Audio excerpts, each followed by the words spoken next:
Kwarto ni tita. Lumaki ako sa bahay ng lola ko sa Laguna. Luma na yung bahay, kahoy pa yung malingding, at minsan, kahit tahimik ang paligid, parang may gumagapang na lamig sa sahig. Noong high school pa ako, lumipat si Tita Liza mula abroad at tumira sa amin pansamantala. Yung dating bodega sa likod ng bahay, pinaayos niya para gawing kwarto niya. Wala siyang masyadong gamit, puro mga balikbayan box at isang kama. Tahimik lang si tita. Palagi nakasarado yung pinto ng kwarto niya at laging may insenso sa labas.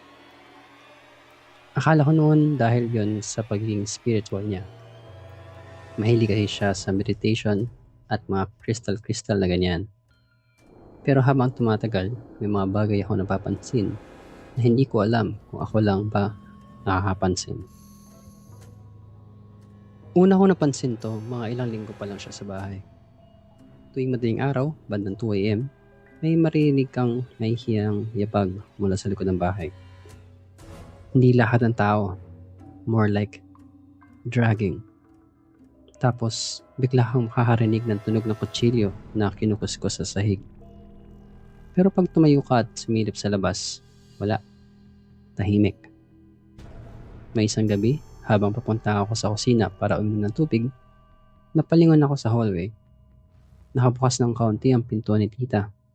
May liwanag sa loob, dim lang, parang kandila. Tapos may marinig akong boses. Pero hindi boses ni tita, malalim, parang lalaki, pabulong. Kinabukasan, tinanong ko si mama kung may bisita si tita kagabi. Sabi niya, wala anak, si tita mo tulog yon buong gabi. Sumasakit daw ulo.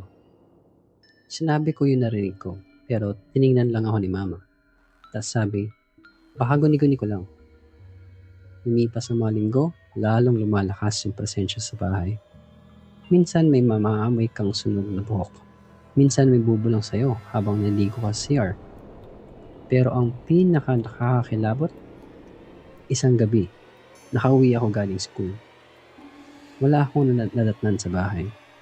Umuwi pala ng probinsya si mama at si lola, emergency daw. Pero hindi na ako nasabihan.